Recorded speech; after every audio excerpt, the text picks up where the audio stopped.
И приятно, а сега на финала на днешния предиобед една идея за разпускане през уикенда.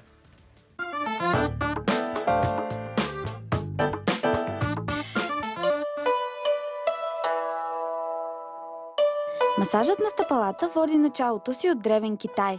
Впоследствие монасите го пренасят на територията на съвременен Тайланд. Там той се усъвършенства вече повече от 3000 години и се разпространява по целия свят.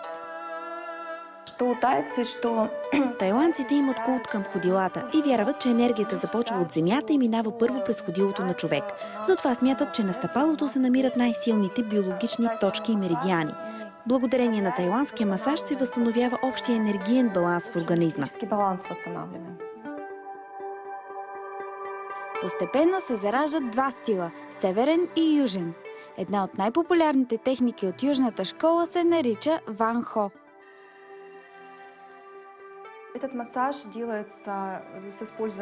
Той се отличава от другите тайландски масажи по това, че се използват специални масла и кремове, които загряват ходилото.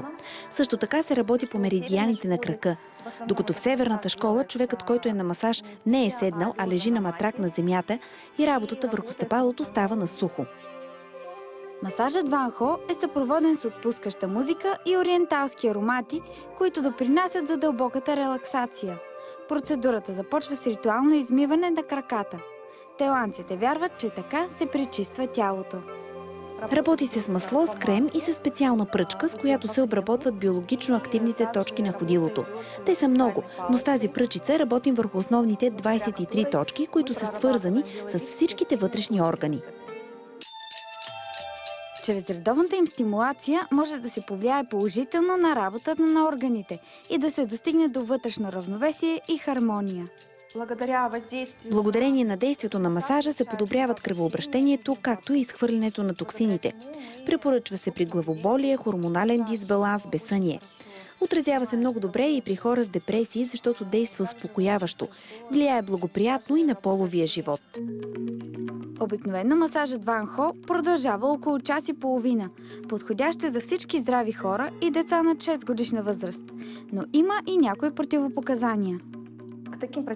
Не се препоръчва при хора с онкологични заболявания, възпаления, като при висока температура, туберкулоза, хипертония, при бременни в първото тримесечие, при хора с сърдечно-съдови заболявания и болести в остър стадий. Масажът на стъпалата може да има както релаксиращо, така и активизиращо действие върху човека. Масажистът трябва да прецени от какво има нужда клиента.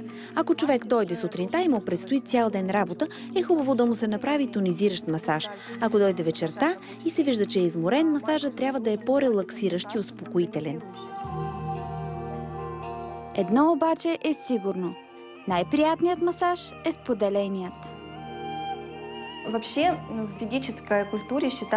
В ведическата култура се приема, че жената показва уважение към мъжа си, като тя е тази, която му прави масаж.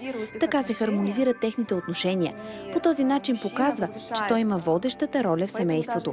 Но ако жената не може да прави масаж, може да го заведе в салона и да му го поднесе като подарък.